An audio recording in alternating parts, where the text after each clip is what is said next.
তো বন্ধুরা কদিন ধরে মাছ টাছ মানে হচ্ছে না বাড়িতে, তো আজকেই আমি চলে গেলাম বাজারে। তো বাজার থেকে দেখো মাছ নিয়ে আসলাম। বাজার বলতে এখানে আছে একটা বান্দে পার, মানে বান্দে পার না, ওটার নাম হচ্ছে রাজা বাজার। তো আমি ওইখানে চলে গেলাম, গিয়ে ওইখানে দেখলাম বড় ধরনের একটা ইঠা মাছ নিয়ে আসছে। তো অনেক দাম বললো, 400 টাকা কেজি। তাহলে থাক তাহলে।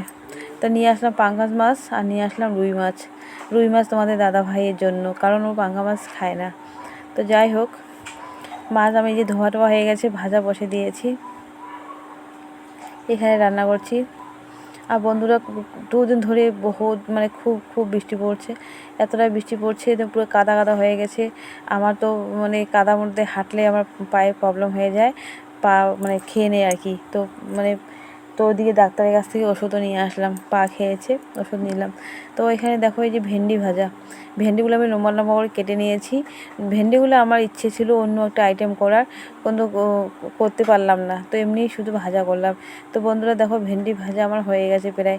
এখানে কাঁচা লঙ্কা আমি দিয়েছি, শুধু একটু ধনিয়া গুঁড়া দিলাম আর একটু গুঁড়া লঙ্কা দিলাম, আর কিছু দিইনি, শুধু লবণ আর হলুদ যেটা দিতে হয় সেটাই দিয়েছি। আর এখানে এই যে আলু ছোটো ছোটো করে আলুগুলো সিদ্ধ করে মেয়ে রেখেছিল, আমি ভেজে নিলাম তেলের মধ্যে। ওই তেলের মধ্যে এখানে তেল কমিয়ে নিয়েছি, এখানে দিয়ে দিলাম কয়েকটা জিরা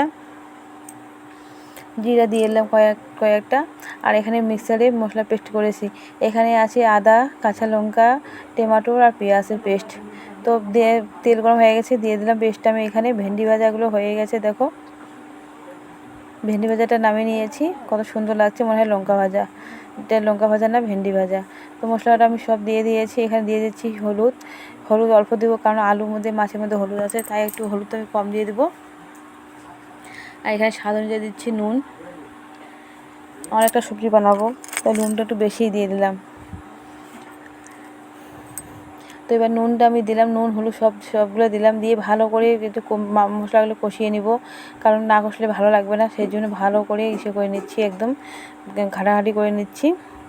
তারপর এখানে আমি দিচ্ছি গুঁড়া লঙ্কা, অল্প গুঁড়া লঙ্কা দিচ্ছি, সামান্য একটু গুঁড়া লঙ্কা দিচ্ছি। এই গুঁড়া লঙ্কাটা অবশ্য ঝালও আছে আর কালারটাও দেখতে খুব সুন্দর হয়।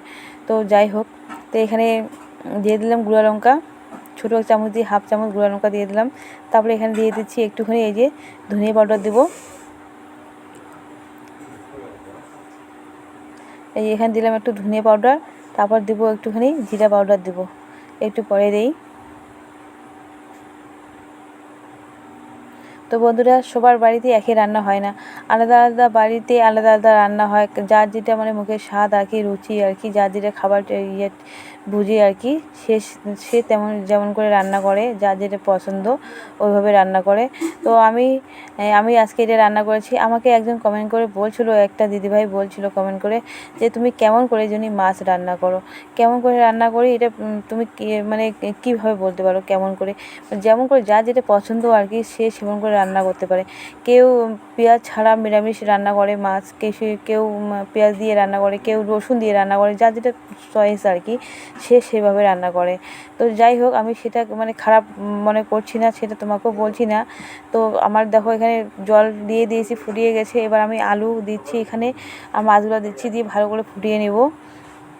তো যেই দিদিভাইটা কমেন্ট করে আমাকে এইভাবে বলছে, তো আমি তোমাকে বলছি দিদিভাই, তোমাকে যেমন পছন্দ তুমিও সেভাবে রান্না করতে পারো।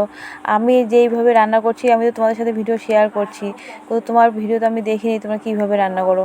আমি এভাবে রান্না করি। যখন দেখেছি যে এখন যে জল দিলাম, জলটা দেখতে লাগছে এখন যে পাতলা, কিন্তু না, এটা যখন ফুটবে ভালো করে, যখন এটা ঝোলটা গাঢ় গাঢ় হয়ে যাবে। সবসময় গাঢ় ঝোল মাছের খেতে ভালো লাগে না, পাতলা ঝোলও একটু খেতে মাঝে সাঝে ভালো লাগে।